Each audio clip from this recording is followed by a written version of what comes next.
All right, let me conclude this. All things boil over in time. A man was murdered several weeks ago.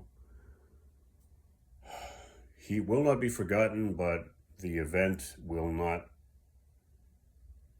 continue to be as memorable, right? It will lose that memorability over time. And, the reason I bring this up is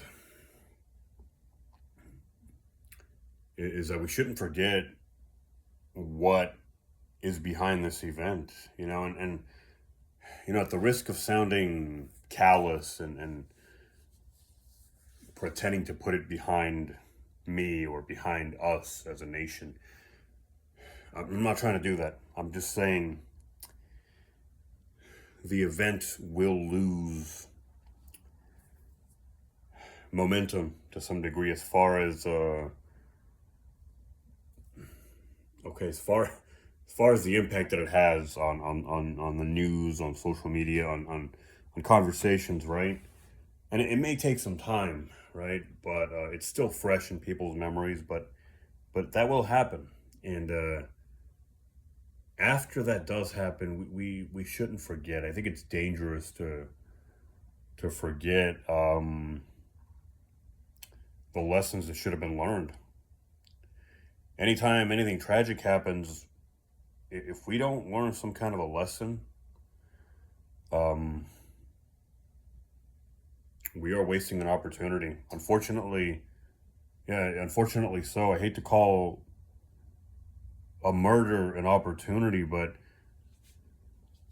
if it happened, it happened. Again, not to sound callous, but we need to get something from it, right? I know this doesn't sound good, but we have to become better in some way. This was a high profile murder, assassination, whatever you want to call it, and I try really hard not to take sides. I understand that the man who was murdered was a human being. As I already said, he was a human being. A life was taken. And I understand that he, as a human being, was flawed. He was imperfect. I think extreme points of view, are dangerous. Um, I know that I also risk sounding like I stand for nothing, right? When I stand in the middle, when I stand on the fence, so to speak. I don't think that being impartial in certain circumstances has to be seen as a bad thing. And I'll finish on this note. Being impartial to some extent is possible for anybody, even people on the extremes of the political spectrum. And I think it's important that we don't forget that skill, that we don't forget how to be impartial. Um, Too many people are a part of that political game for the wrong reasons. I like to say that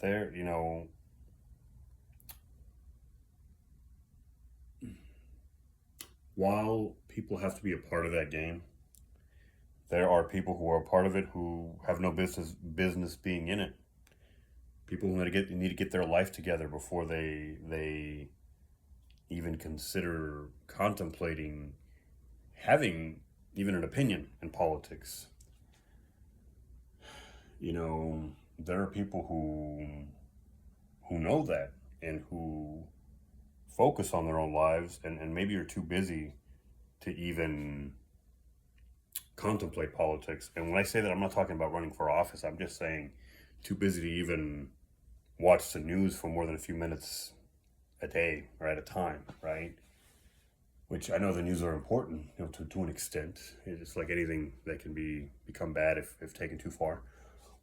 Um, Sorry. Being impartial, right? It's a skill that nobody should lose.